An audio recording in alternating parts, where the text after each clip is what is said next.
Join the movement. Create your free listing on www.connector.com. In light of the current climate in America, it's more important than ever for communities to come together. Are you a business owner looking to make a positive impact in your community?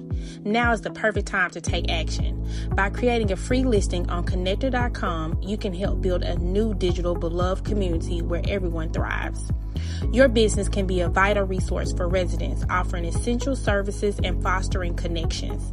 By joining our platform, you not only gain visibility, but also contribute to a network that embodies inclusivity, support, and empowerment. Don't wait. Create your free listing on Connector.com, download the app, and help us shape a beloved community for all. Faith in every thread, style in every step. Shop a Stylish Heart faith-based sweatshirts today. www.astylishheart.com. Welcome to a Widow Story podcast. My name is Kim and I am your host. Today we have a very special guest that came in to do this episode, and I am so excited to introduce you to Miss Sandra Wolf. She is an author and entrepreneur, and so welcome. Thank you for having me. Yes, I'm so excited and I'm so happy that you decided to come and do this podcast with me and record this episode with me. So I can't thank you enough. Well, I'm honored that you asked. So thank you. Thank you. And I want to say, guys, that,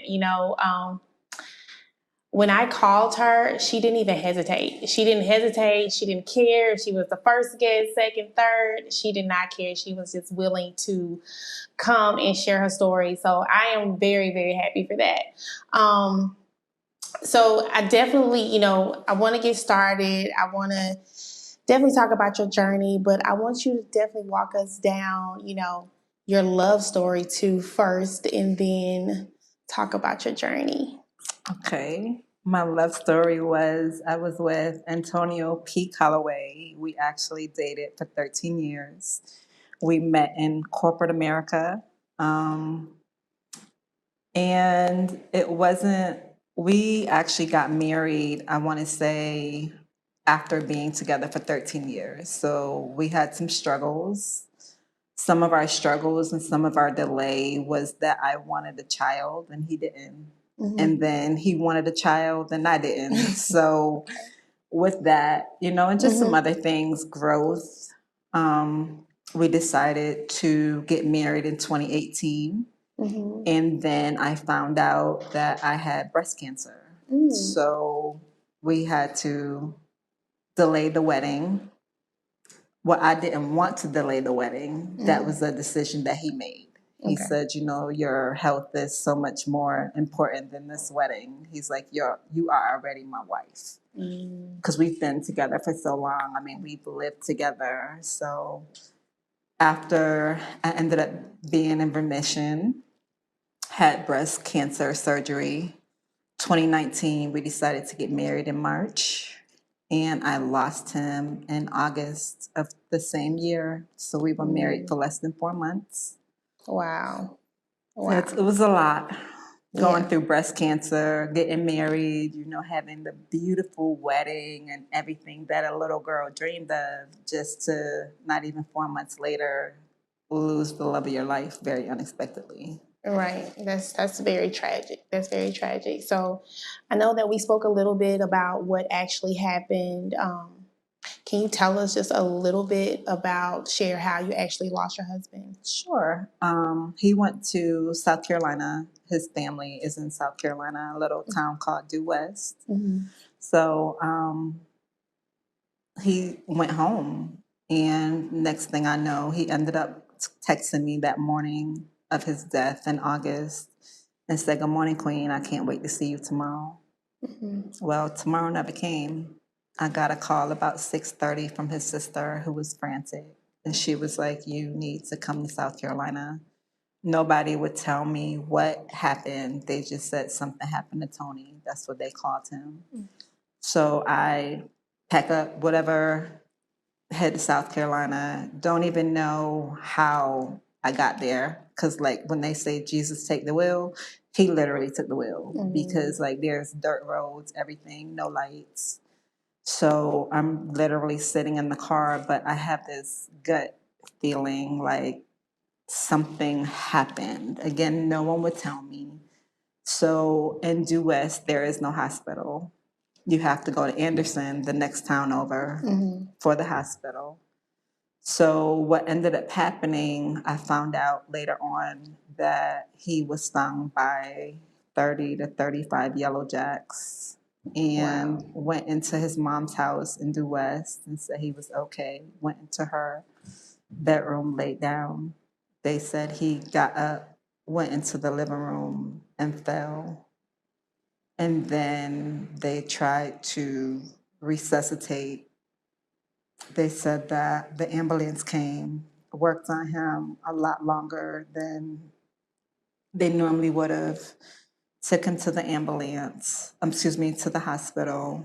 And then the crazy thing is, on my way to the hospital, I thought I was talking to the doctor, to only find out later on that I was talking to the coroner. He was gone, and I asked the coroner, and at this point, like I said, I think I'm talking to the doctor, and I was like, is he okay?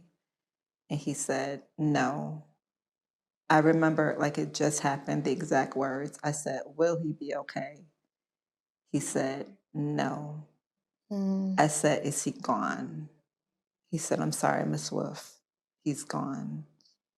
So I get to the hospital, and you know how you see the Lifetime movies and you see women fall out and you'd be like, that's so like fake. Well, at that moment, it wasn't, because his brother and his sister walked up to me and I was getting out the car and everybody was sitting outside like it was a tailgate. So I'm like, why is everybody sitting outside? And I literally got out the truck and like fell out. And then I was walking into the hospital, and the person who, again, I thought was the doctor, he was walking up to me and he had a name tag and it said what his name was, and then it said coroner. He said, Miss Wolf, he said, I was the person that you were speaking to. He said, I just didn't want you to know that I was the coroner and not the doctor.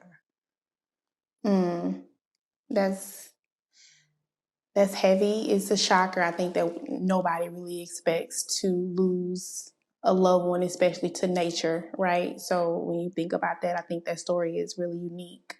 And of course, I'm sorry that you had to go through this and join this club that we, have been initiated into. So you learned this information and, he's now gone. You've only been married for 4 months, right? Yes, ma'am. So your life just kind of changes like drastically. How do you navigate this change now? Like, how do you move forward? What did you do? What steps did you take? How was your healing journey? In the beginning, it was really disbelief, but I feel like my faith got me through it, even though I was upset. Like, me and God didn't talk for a long time. And I know they say do not question God, but I did. I was like, you go out and you see couples together and you're like, that used to be me, and then you ask God, like, why? Like, why him? He was a man of God. Like, I don't understand. So I was angry for a long time, but I was angry in silence. Okay. So I feel like for a while, I really just pushed everybody away from me. Like, I just needed to be in my space. And I did try to find some widow groups, but it wasn't what Sandra needed. I got you. So as time passed, God actually told me he wanted me to write a widow book. But I was disobedient. I wanted to do it my way. And I was like, what are you talking about? I'm not even talking to you. Like, you want me to write a widow book? How? Like, I don't know how to do that. But as I started going through the grief process, I'm very big in journaling. So I always had a pad and paper on my nightstand.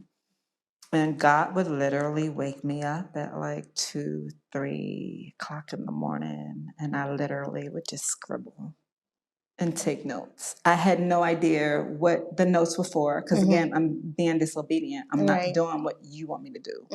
But through that, I was like getting revelation and getting healing, but never realized it. So a year passed, and there was a girlfriend of mine. We used to work together in corporate America, and she ended up writing 2 books. Her name's Rain Hopkins. And I ended up calling her, and I said, hey, I see that you just published this book. I said, I need your help. She said, Sandra, she said, I've been waiting for you to call me. She said, God told me that you were going to call me. She said, I was just waiting for you to be obedient. Wow. So I ended up getting with her, and she's already gone through the publishing journey and stuff like that. So I told her, I said, well, I want this to be like 20 pages, 50 pages. Well, needless to say, the book is actually over 100 pages. And the subtitle of the book is called There's Stages to This Shit. Okay. But all right. I like it. When I wanted to publish it, I went to someone, and he was like, you can't use that subtitle. He was like, I don't see representation from this race, that race. And I said, well, the representation that's in there is what I was told that I was needed to do. And it's my book. I can do whatever I want to do. Right. So I said, you know what? Don't even worry about it, sir. I took his hand, shook his hand. I said, you have a nice day. So he called me like 2 weeks later. He said, I haven't heard from you. I said, so you're not going to hear from me. I said, you're not the person that I'm supposed to be using. I said, so thank you. So then I went with, again, Rain Hopkins, and she helped me do the cover. She did all my editing, everything. So now the book is on Amazon, but I really sell the book on my own website, because what people don't realize, Amazon takes about 60 to 70% of your royalties. So if you're not selling a mass, you lose a lot of the royalties.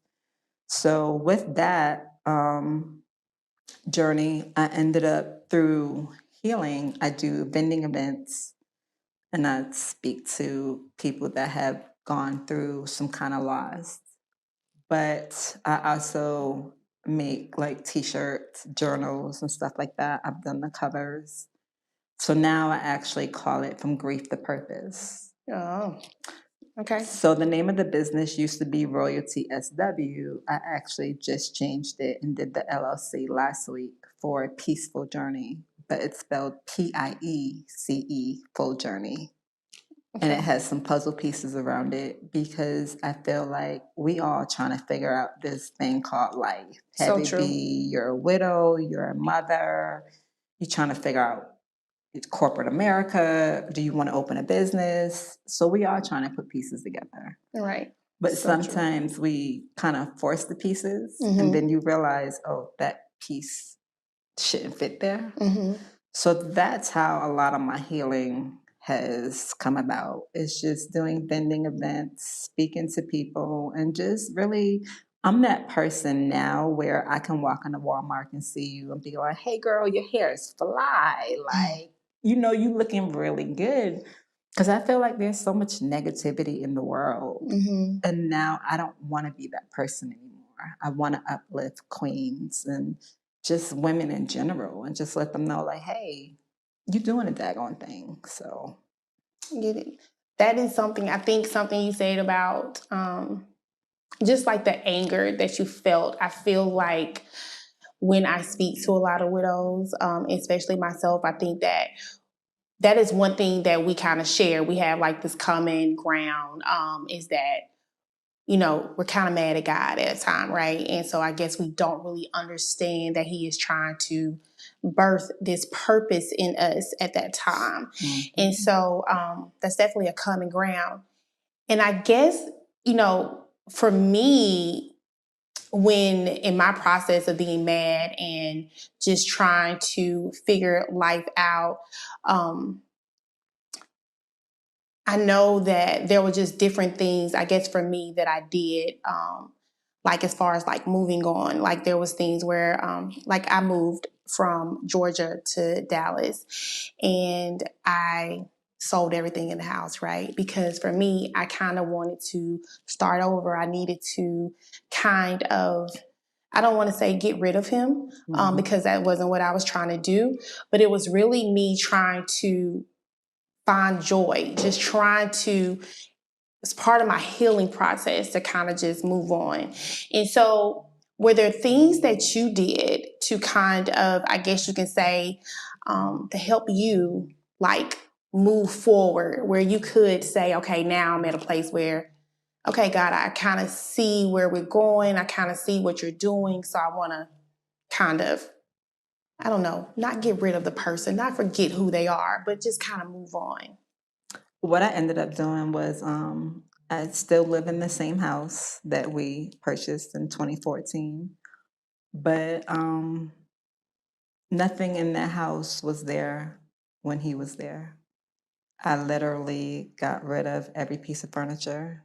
It took like, I want to say 4 or 5 years. Because when I ended up buying the furniture, I just put it on layaway and was like, okay, let me pay it off that way and not put it on a credit card. But specifically, there was a couch in the living room. I remember it being a brown leather couch. And he used to fall asleep on that couch. And I would literally not want to go in the living room because I would remember him falling asleep on that couch. And it wasn't sadness, it was more of I miss my companion. I miss the grounding. I miss hearing him laugh. Like people are like, how can you stay in the house? And for me to stay in the house, it was more joy. Like I could picture him in the living room or in the kitchen in a wife beater or cooking dinner because he did the cooking in the house and I took out the trash. Like we didn't have quote, quote, gender roles. Yeah. We did what worked for us. So, but now like every piece of furniture in there is brand new furniture down to the bedroom. That was the last room that I did. And that room actually got done January of this year. It took me a long time to clean out his closet. My first phase was last year when my mom was at my house. He had like a lot of jeans and sweaters. So she actually, I gave her permission, but she actually took them down and put them in a Home Depot box. And I brought them downstairs to the garage. That was like my first test. Like, let's see how I feel about this. Right. But I kept all of his shirts in the closet, his suits in the closet for another year. But all his jeans, I wanted it to be with purpose. I ended up taking them to a monks ministry in Atlanta. It's a ministry that helps people. And I just donated them because I was like, okay, I don't want to give it to a Goodwill. I don't want them to sell it. Like, I want somebody that can use it, have it. So that's how I worked through it. Yeah. And so I think I kind of did the opposite because clearly I moved, sold everything. And so me going through Chris's stuff was just a little different because I don't know. I don't know if it was probably maybe 5 or 6 months. And so, yeah, it was 5. And I remember when I did it, people were calling me like, are you okay? Like, you're moving too fast. Like, settle down. Like, you're not taking time to grieve. And I was just like, no, I think it's time. Like, you know, and so I know I went through his stuff. And I did save a lot of stuff though. I let my oldest son go through and pick out all the things that he wanted. So he took like all of his cologne collection and he had a lot of like I guess you could say, like, he wasn't a barber, but he had a lot of like clippers and stuff like that. So he wanted to keep those, and he picked out like the shoes he wanted. So I let him do that. And then I also put together a box for my youngest of stuff I think he would want, right? So I don't know, but I definitely went through that process. So I do hear a lot of people say how long they waited to go through this. I was just like, well, I feel like it was time. It was the right time for me. And of course, we all move differently. So I totally understand you taking your time with that process. I don't know if you saw a post that I made about, like, I guess, like, I had a previous guest on my last episode, and she talked about like the shame that she felt like from the community. And during that conversation, I did not, go into further detail because I think that I feel like people do look at me differently, right? And I don't know, of course, I didn't think that it was shame. I did not think that. I just thought that people were treating me differently. And I think that we kind of talked about it, like there was this time, and I don't even remember if I told you or not, but it was this time actually when I moved to Dallas, and I was trying to find a rental home. And so I couldn't find one. I could not find a rental home. Everything was like going fast. And my realtor was like, write a letter and tell them about, what's going on in your life, like that your husband died. And I was just hesitant because for me, I didn't want to do that. People are always like, oh my God, like your husband died. Da, da, da. And so I just didn't want that pity. But I did it. I wrote the letter. And as I was writing the letter, I just remember previously how people, when we had tried to rent homes before, I could remember people telling me, oh, if you're really interested, let me know because I would rather rent to a family. And I'm like, wow, I'm now a single mother, right? With 2 kids. And now people are looking at me like, oh, she's like this irresponsible adult, And so, I finally did, my realtor worked really hard for me and she found someone. But even with that, I still had to prove not only like that I could afford it with my income, right? I had to show them my bank account that I could afford this house for a whole year. And so for me, I was just like, I don't know if this is normal. Are they doing this because, like I'm a single parent? They're looking at me like, oh, she may not be able to pay for this home. So I think, I felt like people were treating me differently. And so I don't know if it's really in my head. How do you feel about that? Do you think that people are treating you differently or looking at you differently? Or is that just something that is being made up? I don't think it's made up because after he passed, people were like, so are you going to be able to afford this home by yourself? Yeah. And that literally has been said to me like numerous times, not just family, but like people who I consider friends. And me being me, I'm like, why? You going to help pay the mortgage? Like, you going to help keep me in this house? Like, why does that even matter? Like, how does that affect you type of thing? Right. But yeah, I do feel like it's a reality. Because you think about it as a spouse, you have 2 incomes coming in. True. Now, how you contribute, how you divide that money, that's a personal thing between a husband and a wife type of thing. But yeah, it is. Because people, I think, are amazed that I'm still in my house. And I'm like, why does it matter? Yeah. No. I get it. So that's, and I think definitely like those experiences, it is true. Now, I don't know, when I take my son to school, if anybody is like trying to judge me or not, but maybe I am making up some of it. But I do think that there is some, some scrutiny that we're going through, and we are definitely being judged. So that's one thing. So just keeping in line with, I guess, treatment of us, are there any other like things that you felt like you were being like mistreated or things that you had to go through that you really didn't have to go through when, your husband was alive? I would say one thing is my rings. It took me a while to take them off. Okay. And I still have them. But I remember having them on and I thought I was ready to kind of like tap my foot in the water. Just kind of see you moving And on. I remember people saying, how are you going to do that with your rings on?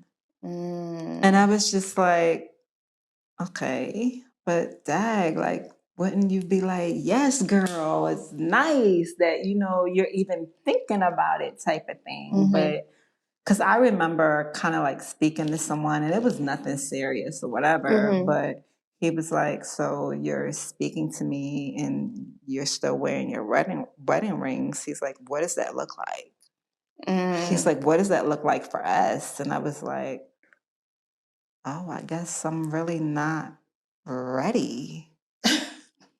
It was like an eye opener. It was one thing like have a woman say it, but it was very different to have a man say it. And I was like, no, I'm not ready. And it wasn't anything serious. You know what I'm saying? It was just like, oh, we went out to like have a drink or something. But he looked at the possibility and he was like, but you still have your rings on. So how ready are you? And I think people don't realize like those little small decisions that we are having to make is big for us because the simple thing of you just still wearing your ring, right? So it's like, well, do I take it off? Do I still keep this memory alive? Do I keep it or do I take it off? I remember for me, just afterwards, like when I decided that, I wanted to start dating, right? I was like, well, do I keep pictures up? Like how do I navigate this? Because if I want to date somebody, are they just to accept that I have like all these big family pictures in my house and everything of us, or are they going to be accepting? And something as, small as keeping pictures on the wall, right? It's something so big and it can affect another person. But, people were like, oh, you shouldn't care.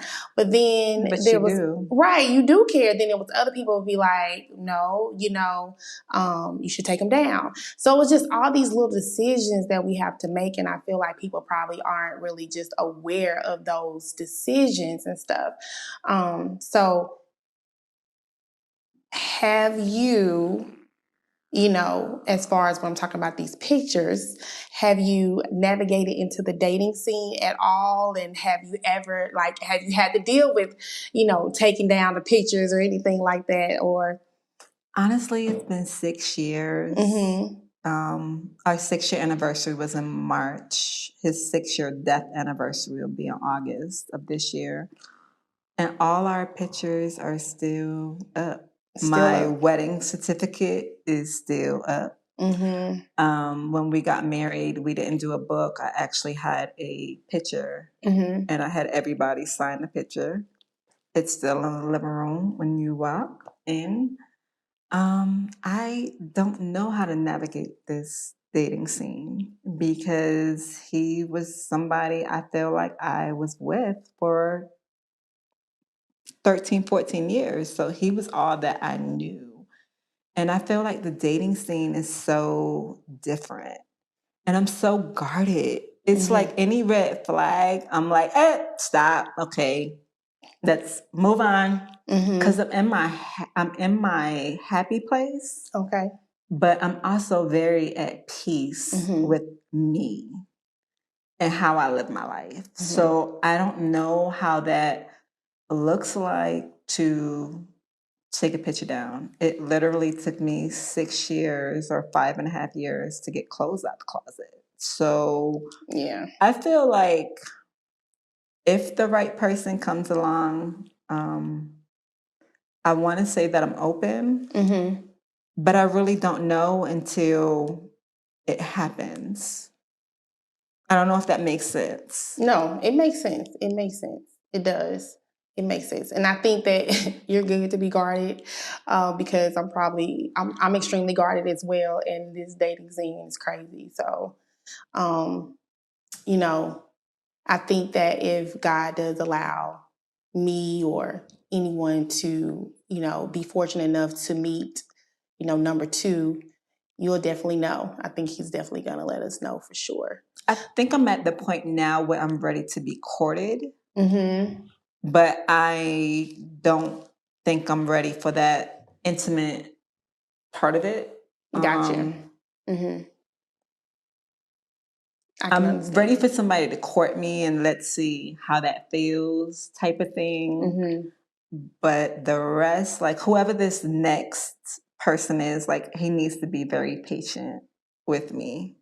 But if you're the right person, you will be. Right. But he also needs to be a man of God. Like my standards are so much higher now than they ever were. Because I think now I kind of know the caliber of man that I'm looking for versus, being 40 or 35. And I just think that like your healing process, like once you're healed, there's just some things that you just, you won't allow. Okay. So it's just like, I'm healed now. I'm in this place where it's just different. And I totally understand what you're saying. So yeah, I think it is going to be a lot different. So yes. And so do you think that like when you keep the pictures up and all of those things, is that your way of like keeping his memory alive, or it's just that you just are not ready to take it down? That's a good question. I feel like it's keeping his memory alive. Mm-hmm. But I feel like I'm so used to it. Mm-hmm. The pictures have been there forever where, you know what, I'm going to challenge myself while I'm sitting here thinking about it. When I go home, I'm going to take a picture down Okay. that's in our living room. Okay. And see how that feels. Okay. Okay. And look, and we'll talk about it on part 2. Okay. Yes. So, because I know that one thing that we kind of like, something that you said was a word that I have used in my journey is being stuck. And you just used it, you was just like, you didn't want to be stuck. And I'm just like, wow, because that's how I am. So I think that in my journey, when I didn't want to be stuck, there was probably some times if I'm honest with myself, there's probably some times I probably did move a little faster than I should have.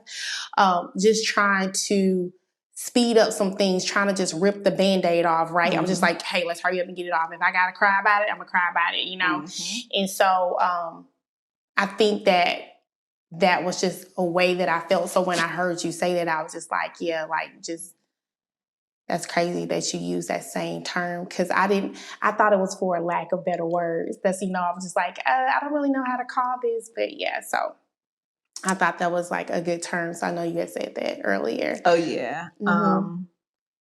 For me, I feel like a part of me is ready now. Mm-hmm. But again, like I said, I don't know what that looks like. Right. But I'm open to having a cup of coffee, having someone make me laugh, and then go from there. But if you would have asked me that question 6 months ago, mm-hmm. I would have been like, nah, I'm good. So I thank God for growth. But also, I want to be obedient. Mm-hmm. I don't want to just, you know what, this is probably going to sound really bad. I don't want to have a man for the sake of having a man. No, I understand. Yeah. Because I feel like being a widow and going through everything, I can hold down the house, the finances. I've proven that to myself in mm-hmm. these 6 years. Mm-hmm. So I don't need you for that. It's nice to have you for that and make sure that you are stability and have stableness. Mm-hmm. But I don't want somebody just to have somebody, and I don't want somebody to disrupt my peace. Yeah, I get that. I get it. And so another thing that I definitely wanted to ask you about was, I know we talked about his ashes. And it was kind of funny because completely opposite over here, the same thing. So I kind of want you to just, talk about how you, because you didn't bury him, of course, you had him mm-hmm. cremated. And so you kept his ashes. And so I want to hear about that story, because I didn't share with you about mine. And okay. So I want to definitely share my story. Well, my husband never was a person to live in a box. Mm-hmm. You know, they called him Mr. President, like everybody knew him. So he had that bubbly personality, spoke to everybody. So he made it known. And this was just in conversation because we had no clue that this accident was going to happen with the Yellowjacks. But I ended up getting him cremated. I ended up giving some ashes to his family members. They stated that they wanted to put it in like necklaces and stuff like that. I'm like, you know, however you guys want to however you guys want to memorize. Thank you. Memorize him, you know, you do that. Whatever works for you. But for me, what I ended up doing was I ended up getting my family together, my mom, my two sisters, my niece and my nephew, and I brought his ashes to a river.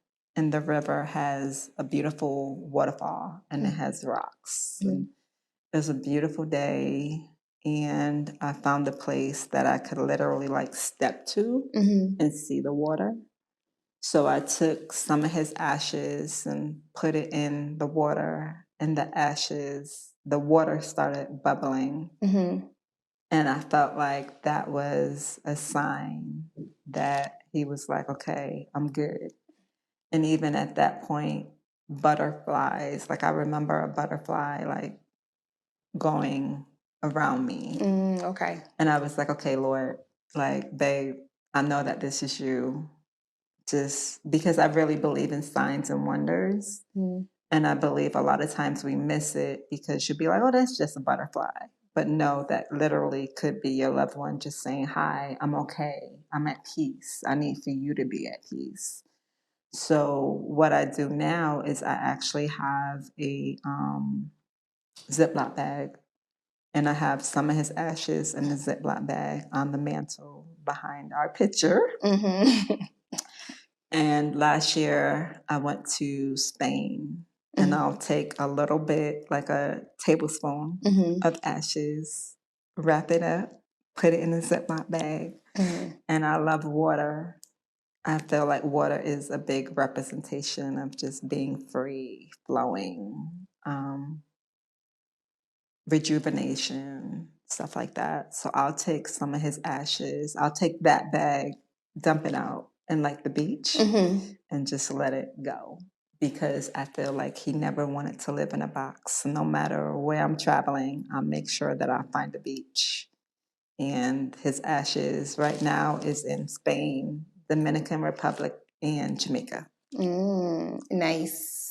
So with Chris, I also cremated him. He also did not want to be, you know what I'm saying, in a box. And we had actually talked about it. And so one of his wishes was that he definitely wanted to have his ashes like in California. His favorite beach is Laguna Beach. And so I didn't know when I was going to be able to make it back to California. So I purchased the urn, you know, and I had been reading, and people were like, oh, they just keep the urn on top of the mantle and stuff. So I got this nice urn, and I did get like some little small individual urns for my boys as keepsakes for them as well. And so I remember that I started out and I put his urn on like, it was like a mantle, like the way our house was, it was like a whole like bookshelf around, you know, the fireplace and stuff like that. And I put it up there and I was like, no, I don't know about this, right? So it was like scaring me. And so then I was like, you know what? I'm gonna put it in my room, right? So I put it in my room and I put it on my dresser. And when I tell you I couldn't sleep, I could not sleep.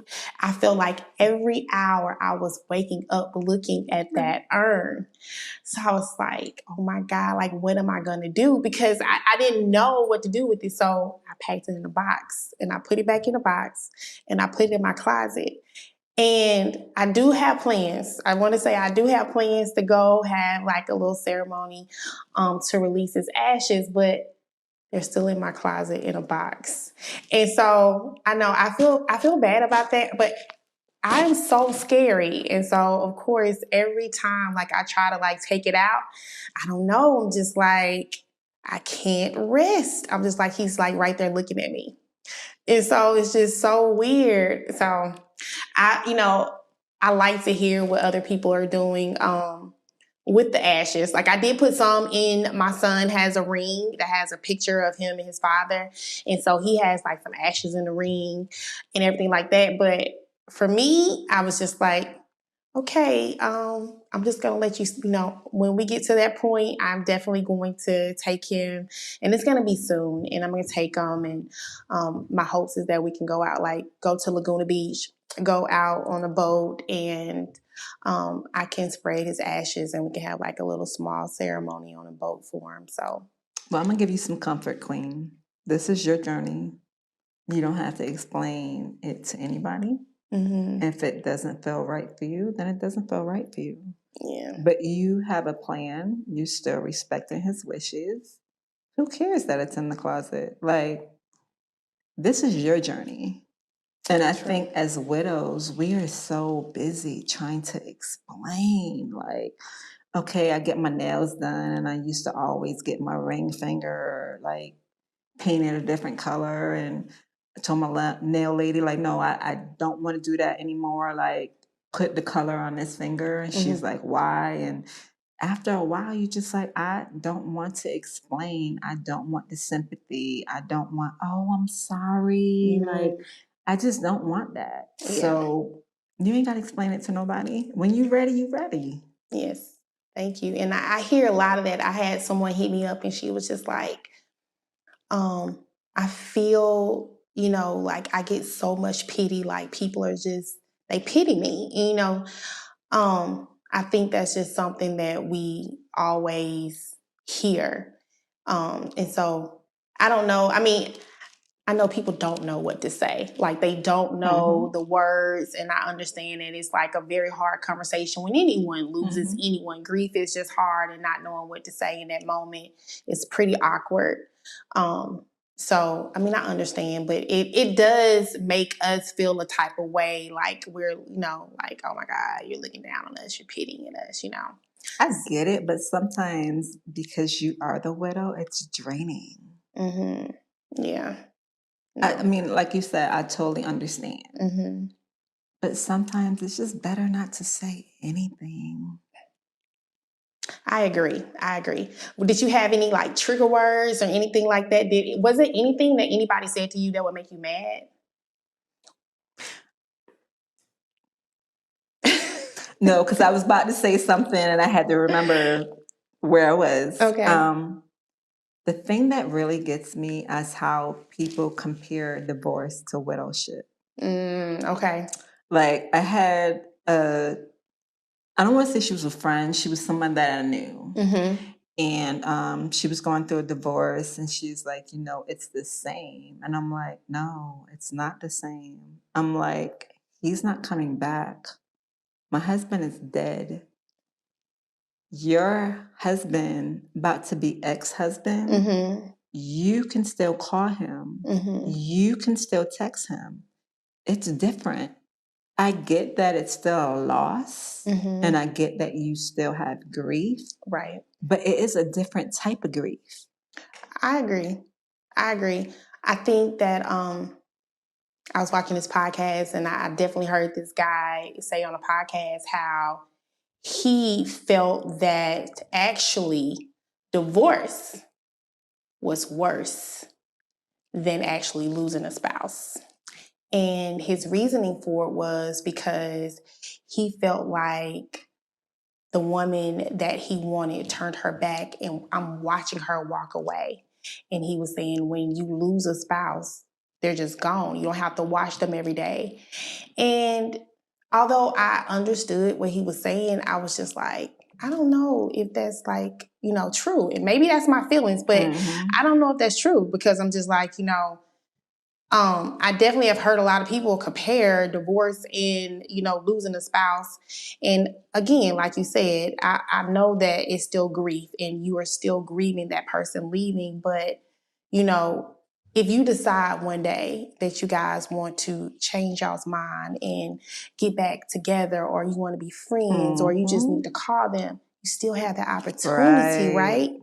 But when I have that time where I'm like, dang, I wish that, I can call him, there's nobody to call. Right. A voicemail that is saved, or one of the other things that I ended up doing, my husband loved the Patriots. Mm-hmm. So I ended up taking one of my voicemails and putting it into a Patriots Build-A-Bear.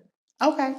So like when I'm feeling a certain type of way and he was laughing on the specific voicemail, I'll just squeeze the Patriot Build-A-Bear teddy bear and just be like, okay, and just have my moment. So yeah. But I get it. I can't pick up the phone and be like, hey, even if you want to cuss me out or not even answer the phone, that's not an option for a widow, where it is an option for someone being divorced. Now, if you guys speak or not speak, that's a whole different situation. But to me, I feel like it's different. Right. Because it was a choice. And so I totally agree with you.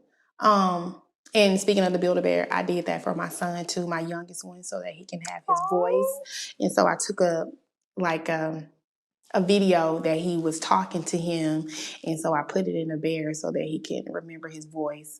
So that was, I actually had forgot about that. But yeah, so I did that too. And I have like a recording of his heartbeat. They let me record it. Before they pull the plug on him. And so, yeah, so I have that also. So, yeah. So that's neat that you did that too. So, yeah. Okay. Let's see. When I want to talk more about, I guess, just like your healing, did you have you always been like in the church, or did this pull more out of you as far as like that walk with God? I guess, and the reason why I'm asking is because I feel like I grew up in a church, right? I grew up in a church. I had always been in church. But I think that it wasn't until I lost Chris that I really started seeking God. Like, I had not done that before. And so I think that was like a major part of my healing journey. Like, for me, I just knew, again, lack of better words, that I didn't want to be stuck. I just knew that I just wanted to keep moving, And so I literally just like cried out to him, because I was just like, okay, like I think that I love you, right? I think that I'm like this Christian. I think that I'm like this religious person, even though like I'm not reading my Bible, I'm not doing any of these things, right? So, but I still think I'm going to church. I still think that I'm this person. And so although I was still, I was still mad, I knew that I wasn't going to be able to do it on my own. And so that's when I started to seek Jesus. And I feel like that's when my healing came. Is that the same experience for you? Or do you feel that it just took you some time, of course, to even come to that? Or how did your relationship with, God develop? Or how did you further your healing if it wasn't, I know some people go through therapy, go to therapy. So how was it for you? For me, I feel like I've always believed in God. I feel like he's always had me covered. If it wasn't for his hand, I don't know that I would be in the mental space that I am now, because I've dealt with tragedy, as a child. My dad ended up playing Russian roulette. He was drunk and shot himself at the age of 7. Wow. So for me, after he passed, it was like, okay, I didn't talk to you for a long time, meaning talk to God. I wrote this book. And I feel like he really has been, instead of my husband being my grounder, I feel like God has been my grounder and still is my grounding and my foundation. Do I read my Bible? No. Do I go to church weekly? No. But at the same token, I play my gospel music. I'm praising God throughout my whole house. I have no shame of saying, talk about Jesus, talk about God. So I really feel like, yes, I've gotten closer to him throughout this journey, and I feel like I hear him more. One thing I do ask for on a daily basis is like, Lord, give me discernment. Like, let me say what I'm supposed to say, when and how. Am I always, obedient? Am I always aware that the Holy Spirit is speaking to me? Aware that no, like, do I have a mouth? Oh yeah, I do. And she can come out. But I try to not be that person because once upon a time, hurt people, and I was her. Gotcha. And now, throughout losing him, I refuse to be her. It's a journey every day to not take out your own hurt, your own emotions on somebody else, because that person didn't do it. And there were many nights and many mornings that I literally just cried out and just sat there. And I literally have a war room. I'm very big on stickies. I love me a sticky note.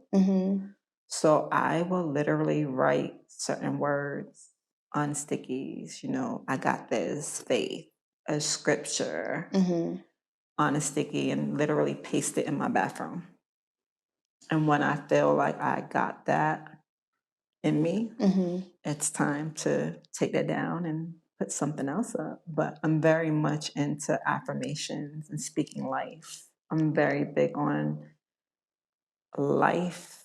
You can do it one of two ways. You can speak death or you can speak life. Yeah.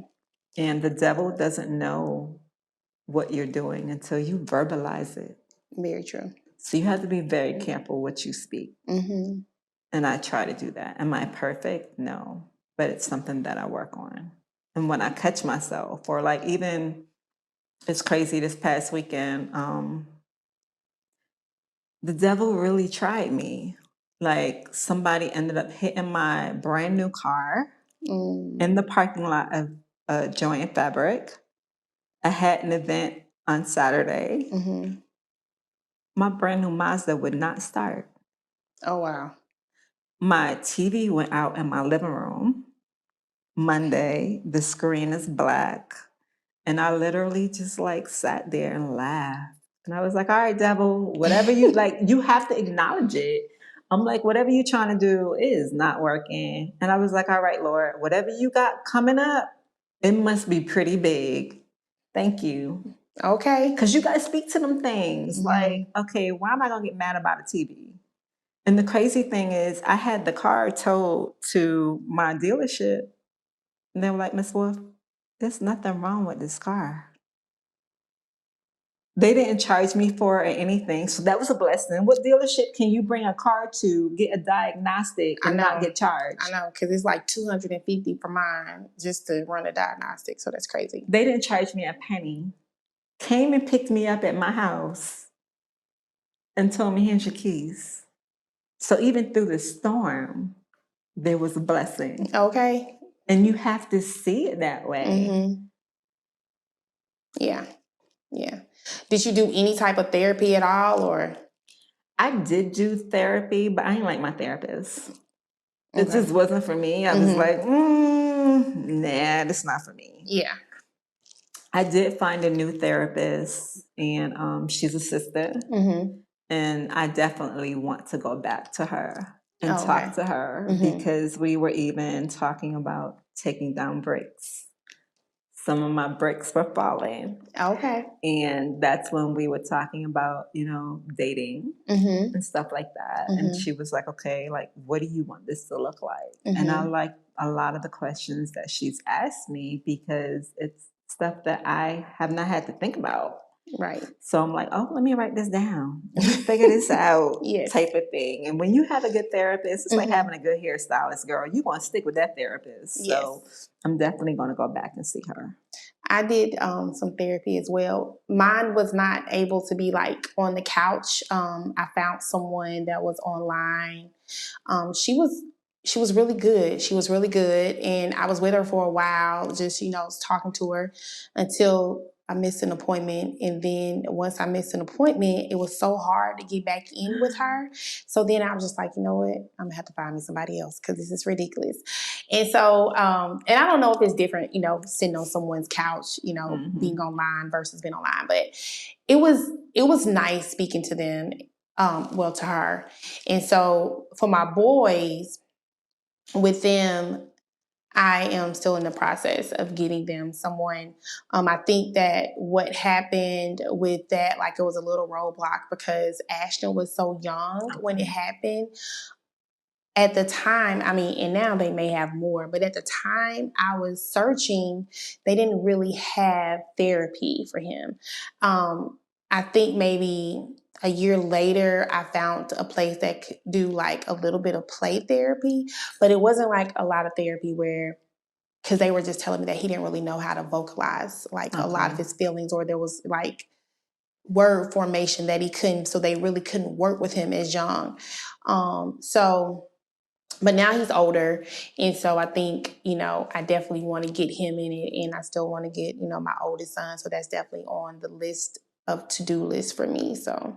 I would definitely say do it because even as adults, sometimes we don't know what we're feeling, and these are kids, so like, do you really know what you're feeling? Right. Because a lot of times we don't know what we're feeling and we don't know how to express it either. Right. So. That's true, because I don't know about you, but like for me, there'll be times where things will sneak up on me, like of course, I know when his death anniversary is, right? But I don't know, maybe I just don't, I'm not thinking about it, and then I'll just start getting like, I'll start feeling bad, or I'll just start getting depressed or something. Like it's just like it's too much for me. I'm getting overwhelmed, and I'm like, oh, the date's coming. The date is coming up. Like my body will tell me, like, hey, this is coming up. Let's grieve. Let's get into this, And I think that that's normal, and we don't even realize it. So I know that we don't really know like how we're feeling at certain times, because I definitely go through that a lot. So yeah, I go through it too, but I have OCD.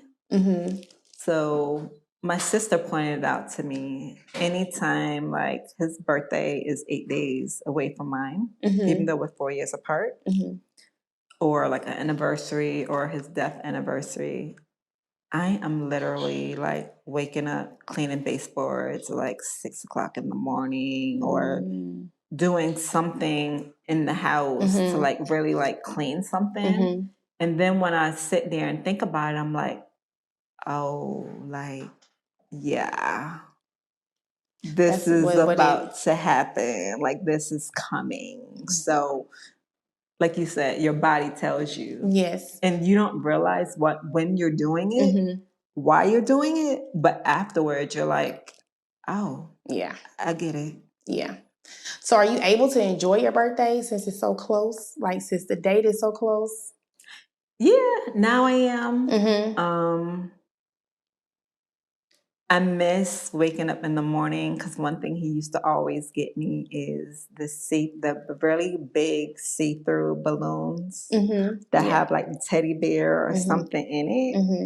And I remember when he first passed, I literally went to Kroger's and bought me that balloon. And I tried it the year after and just popped it. I was like, I don't want this here. Oh, okay. Because it wasn't like peaceful. It wasn't a happy memory anymore. It was more or less like, oh, like, I know you're gone now. Like, I don't want to do this anymore. But one thing I did do, I do want to talk about is triggers. I feel like it's really serious. And a lot of times when you have trauma, have it be you lose a husband or anybody else, you don't realize what those triggers are. And I remember after I lost him, I ended up going to Walmart. And it was like very recent after I lost him. And I just wanted to get out the house. And I went with my sister. And one thing that he used to drink is Tropicana watermelon That's what he used to drink. Mm-hmm. And I walked through the juice aisle and I saw the juice. Mm-hmm. And I literally fell out. Like my sister literally had to block people and be like, just let her have her moment. Like I literally am in Walmart, like, Mm-hmm.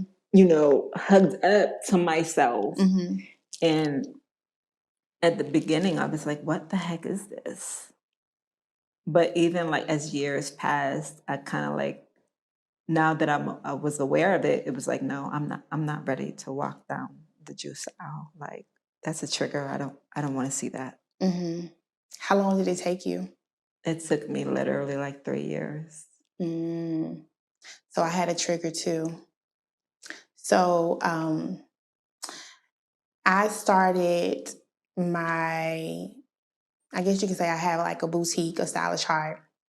So I initially started it in 2012, but I really didn't do a lot with it at all.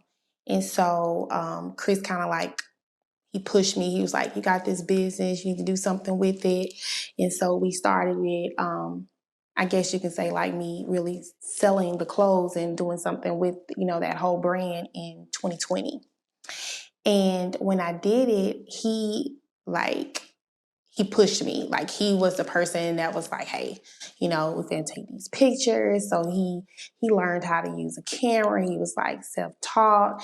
He built a photo studio downstairs in our basement. It was really neat. Like I have to show you pictures. Like it was really neat. Okay. So he did all of these things. And so when he died, I felt like a part of me, as far as like with my business, like kind of was like, okay. But I didn't know that. I didn't really know that at the time, right? And so another part of me with this boutique was I would thrift because I loved thrifting. Like that's Girl, me too. So that's, look, I'm gonna have to come back to Dallas so we can check out some stores. Thrifting is my jam. Do you hear me? And so when I went to the, you know, to the funeral home afterwards, and he had this suit, and I was like, here you go. Like I knew what he was gonna wear because this was like his favorite suit, right? And she was like, that's gonna be too little. She's like, I don't want to cut it up because I'm gonna have to cut it up. She was just like, I just tell my people just to go to the thrift store to get like a sports jacket or a suit coat or something. And she was like, then you just do that. I'm just like, oh, I got this. Like, this is my thing, you know? And so I went to the thrift store. I literally walked in there and I literally almost passed out. Like passed out. I was with my friend, and I remember I didn't even know if I was gonna be able to find anything. I literally grabbed like 2 suit coats. I didn't even at that moment I didn't care what they even looked like. You know, I just grabbed something and I left. And so it took me a year before I was even able to go thrifting. Like I would literally walk into a thrift store, I would get sick.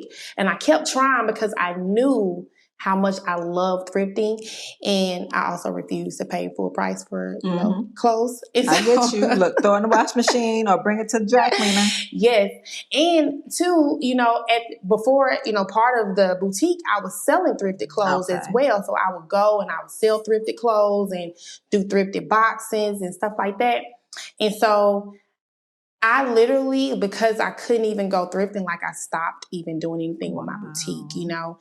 And even after a year, when I was able to finally go and get that joy and that excitement of thrifting again, I still was kind of reluctant to do anything with the stylish heart. And I'm still not where I should be with it. I don't push it as much because I feel like I do stuff, I get excited about it and I want to do it, and then something just kind of like it makes me get back into bed. I start getting sleepy. So when I know that I need to do stuff or sell things, I start getting sleepy. I want to go to sleep. And I know that's depression, right? And so I'm just like, oh, that's my cue that I need to just kind of like back off a little bit. And I know that when the time is right, then I'll do it again because it's still my baby, right? But at least you recognize what it is. So by you recognizing what it is, you can speak to that thing. Yes, yes, yes, yes. and I probably need to speak more to it and, you know, just kind of like, hey, face that I don't know if that's fear or what that is, but I know that I definitely need to work on that. But that's definitely a trigger that I had, and so I can relate to you on that. That's crazy. It is. 3 years not walking in the juice aisle? I would not. Oh, wow. I would walk around, Mm-hmm. and I'm not a juice person. So, like, I don't drink orange juice because I have acid reflux. So I just, no. Gotcha. Wow. That's different. And so, any other triggers, or is that just the only one? Was it just the juice, or was there like any words that triggered you, or anything that you? Because I didn't want anybody calling me a widow for a long time. I was just about to say that. Like, for a long time, like, that was taboo to me. Like, what do you mean? Like, I don't want to be called that. Can I just be single? Like, if I had to fill out something, can I just write single? Like, I don't want to check widow. Right. Do you think, I think that the reason I didn't want to be called a widow was because I think that I just thought that widow was something that was for older women, right? So that means that I was old, I was about to die. Like, it was just like, no, that's not me. You know what I'm saying? I don't know. I just felt like I did not want to be called a widow at all. So yeah, it's crazy. I'm with you. Yeah. I didn't want to either, but for me, it's like as time passed, it was like, I don't care. I'm in my I don't care phase at this point in my life. Like, I don't know if you've heard of Mel Robbins. I think her name is Mel Robinson. I think it's Robinson. It's called the Let Them theory. Oh, okay. I've seen that, but I didn't know who it was. But yes. Pick up the book and read it, please. Because she talks about a lot of let them. Like, let them say what they need to say. But then she has another thing that says, let me. Okay. Let me is basically, how am I going to react? Or am I going to react to what they say? I have no control over what they say, but I have control over, let me, how I'm going to react. Okay. And I feel like that book is really like, it's an eye opener. So it's two different books? It's one book. Oh, it's one book. Okay. So it's called the Let Them theory. Okay. Let them and then let me. But in there, she talks about let them. But as the book goes along, she talks about how now, let me, what can I do? Okay. All right, I'm gonna read that book. I'm gonna pick it up. She has it on audio as well, but for me, I need to touch and feel it. I want to highlight and do all that kind of good stuff. I'm the same person. Same way. So I'm in that phase now. Like, I don't care. Yeah, and I've been meaning to pick up some books because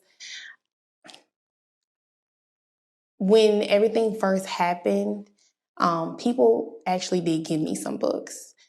You know, when it just came to like grief and self-help or stuff like that. I didn't read any of them. Me either. I didn't read any of them. And now I feel like I'm at a stage where I want to go back and I want to read them. And so now that's where I am. And I've also been looking, for some books to read. And so, yeah. So thanks for telling me about that one. I'm definitely going to pick it up. I actually have it in my hotel. Oh, okay. So I was like, okay, I might just like read a chapter or something like that. But it's very empowering. So. And I know also we talked about just briefly about like support groups, I think that when I started looking for support groups, I first started out on Facebook looking at those. And I am in a support group on Facebook. And so, but as far as like a physical one, I had a hard time really finding any. I just feel like, I don't know if, I guess it's because if you don't want to be called a widow, right? Why would I put widow underneath my name on social media, right? So then when I try to find people that are widows, or it's just like, it's none available. And if they are available, then you know?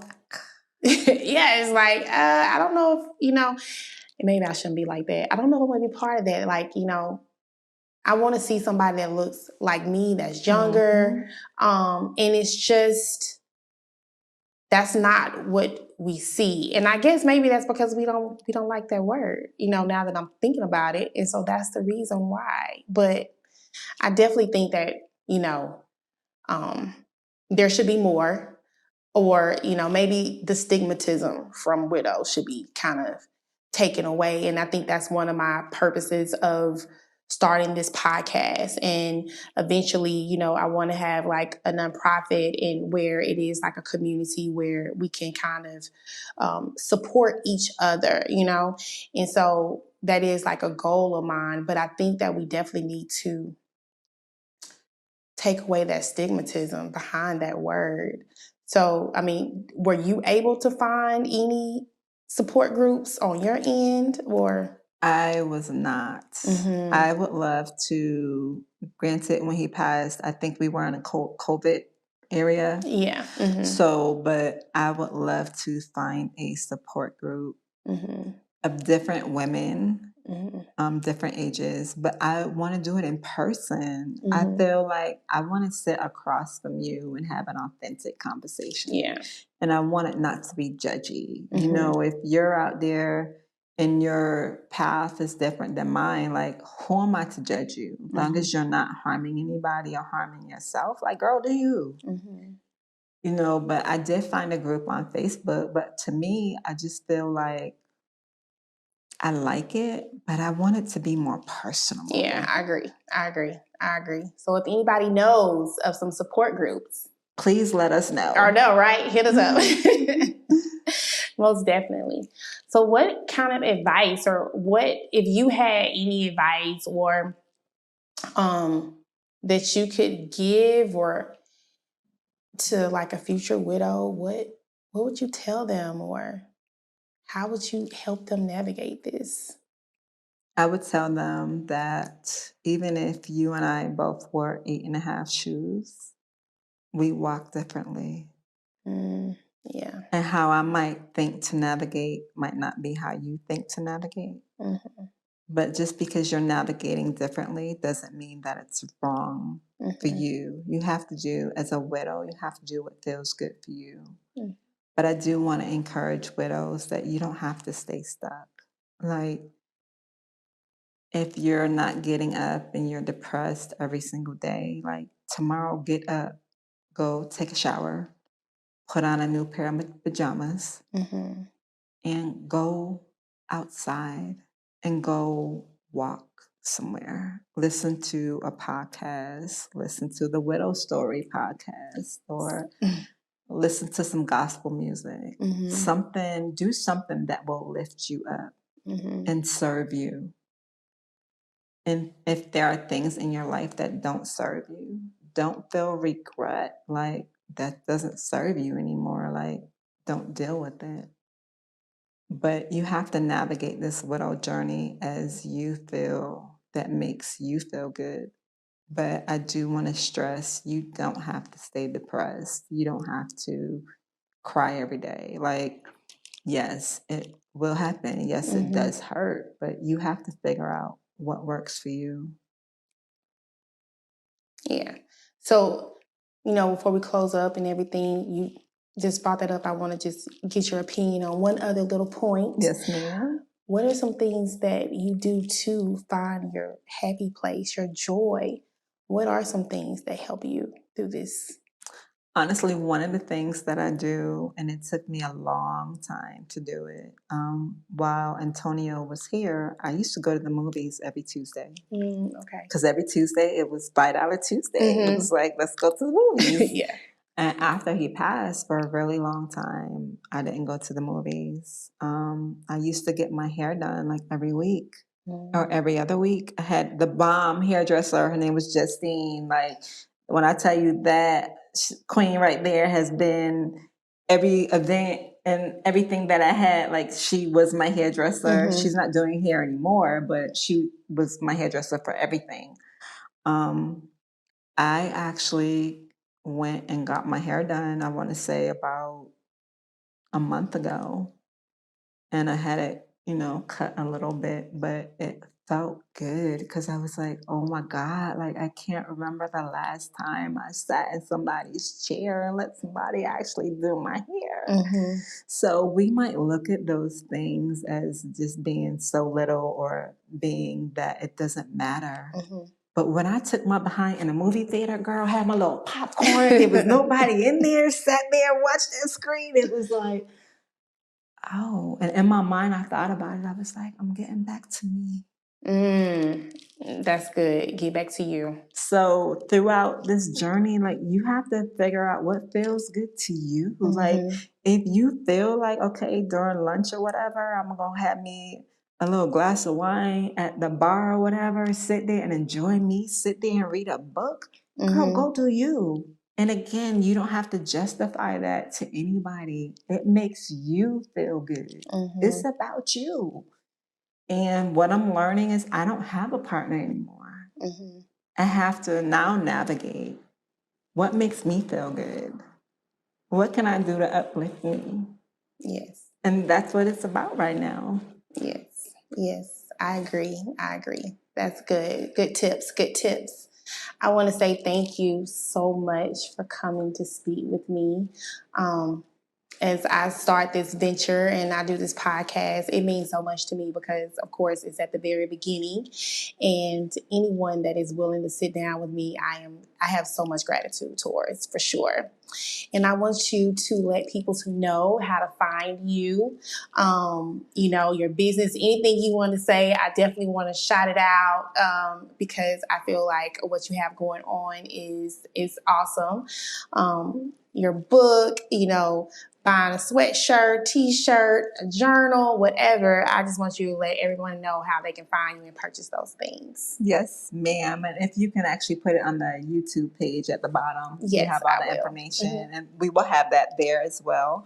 But this is actually one of my prints that I ended up that matches my brand. She's called Girl Power. So you can definitely go on www.royalty, ROYALTY -SW, which stands for Sandra Wolf.com.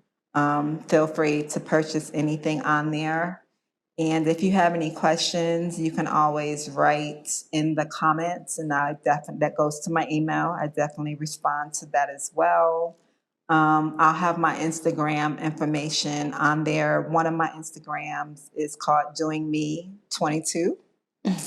And my Facebook is just my name, Sandra Wolf. So I definitely look forward to answering any questions. Thank you for your support. And if you guys need anything, definitely let me know. I have no problem communicating at all because this is a journey and we are a family that was a family without even asking to be a family. Yes. So definitely let me know. And to you, I just want to say, Kim, I really appreciate you even asking me to be here.